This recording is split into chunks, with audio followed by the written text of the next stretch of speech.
अथ आषाढ़ शुक्ला पद्मा या देवशैनी एकादशी। इसका दो नाम है, पद्मा और देवशैनी। आज विष्णु भगवान सोएंगे। विष्णु भक्ति में मग्न युधिष्ठिर ने भगवान श्री कृष्ण से पद्मा एकादशी की कथा कहने का अनुरोध किया। धर्मराज ने कहा, हे केशव, आषाढ़ शुक्ला एकादशी का क्या नाम है?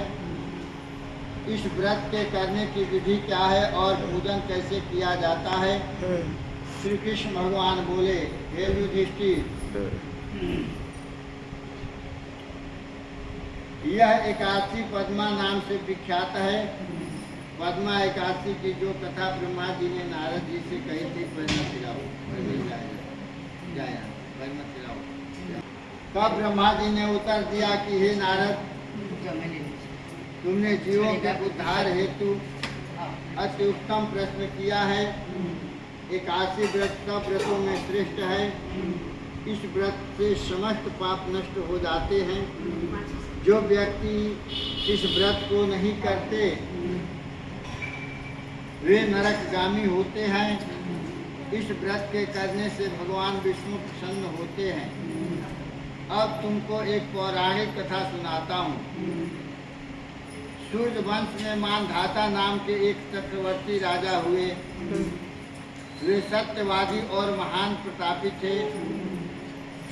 अपनी प्रजा का पुत्र की तरह पालन करते थे। प्रजा धन धान्य से भरपूर और सुखी थी। राज्य में कभी अकाल नहीं पड़ा था। 3 वर्ष तक वर्षा नहीं हुई, परिणाम स्वरूप अकाल पड़ गया। प्रजा अन्न की कमी के कारण दुखी हो गई। अन्न न होने से यज्ञ आदि भी नहीं हो पाया। दुखित पीड़ित प्रजा राजा के पास पहुंची। प्रजाजनों ने राजा से कहा, हे राजन, सारी प्रजा त्राहि त्राहि पुकार रही है। किसी के घर में कोई अन्न नहीं है खाने का। इसलिए आप कृपा कर कोई ऐसा उपाय कीजिए जिससे प्रजा का कष्ट दूर हो। राजा मानधाता कहने लगे कि आप लोग ठीक कह रहे हैं। वर्षा से ही अन्न उत्पन्न होता है। आप लोग वर्षा न होने से बहुत दुखी हैं। मैं कुछ प्रयत्न अवश्य करूंगा। इतना कहकर राजा अनेक जन को साथ लेकर के, अपने प्रजा को साथ लेकर, मंत्रियों को साथ लेकर के वन के तरफ चल दिए।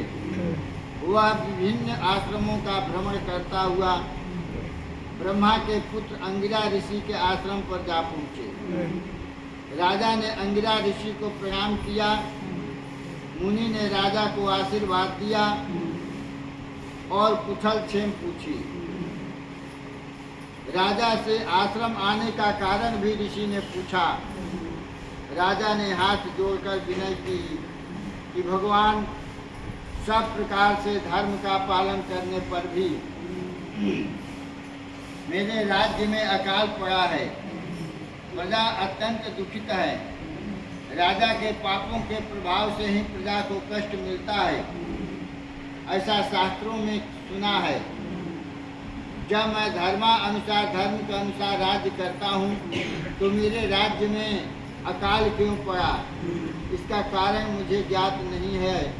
आप कृपा करके बताइए।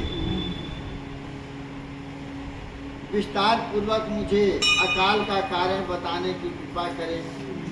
मेरा संदेह दूर करें, साथ ही प्रजा के कष्ट को दूर करें। राजा की प्रार्थना सुनकर ऋषि कहने लगे कि राजन, यह सतयुग है, सब युगों में उत्तम है। इसमें धर्म चारों तरह सहित सुरक्षित है। अर्थात इस युग में धर्म का पूरी तरह पालन होता है।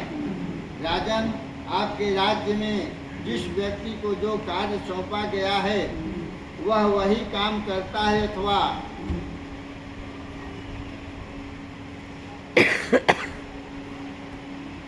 दूसरा काम कर रहा है, इसे जानने का प्रयत्न करें। आपके राज्य में जिन्हें तप का अधिकार नहीं, वह तप करने का प्रयत्न कर रहा है। इसी दोष के कारण आपके राज्य में वर्षा नहीं हुई। इसलिए यदि आप प्रजा का भला चाहते हो तो उस व्यक्ति को जो अपने अधिकार का कार्य छोड़कर दूसरे के अधिकार क्षेत्र में कार्य करने की भूल कर रहा है, उसे जाकर रोकें। इस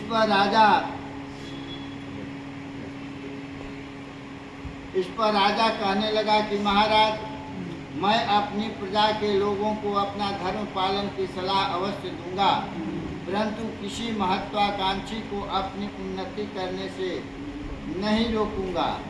यदि इसके अतिरिक्त भी कोई उपाय हो तो बताइए। तब ऋषि कहने लगे कि हे राजन, यदि तुम अन्य उपाय जानना चाहते हो तो सुनो। आषाढ़ महीना के शुक्ल पक्ष की पद्मा एकादशी का विधि पूर्वक व्रत करो। व्रत के प्रभाव से तुम्हारे राज्य में वर्षा होगी, प्रजा सुखी होगी। पद्मा एकादशी का व्रत सब सिद्धियों को देने वाला तथा समस्त उपद्रवों को नाश करने वाला है। इस एकादशी का व्रत तुम प्रजा सहित करो। मुनि के इस वचन को सुनकर राजा अपने नगर आया।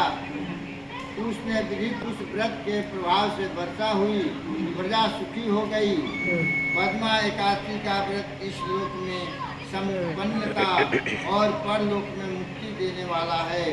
पद्मा एकादशी की कथा पढ़ने और सुनने से मनुष्य के पाप नष्ट हो जाते हैं। अपना कष्ट दूर करने के लिए किसी दूसरे पर अनुचित दबाव नहीं करना चाहिए।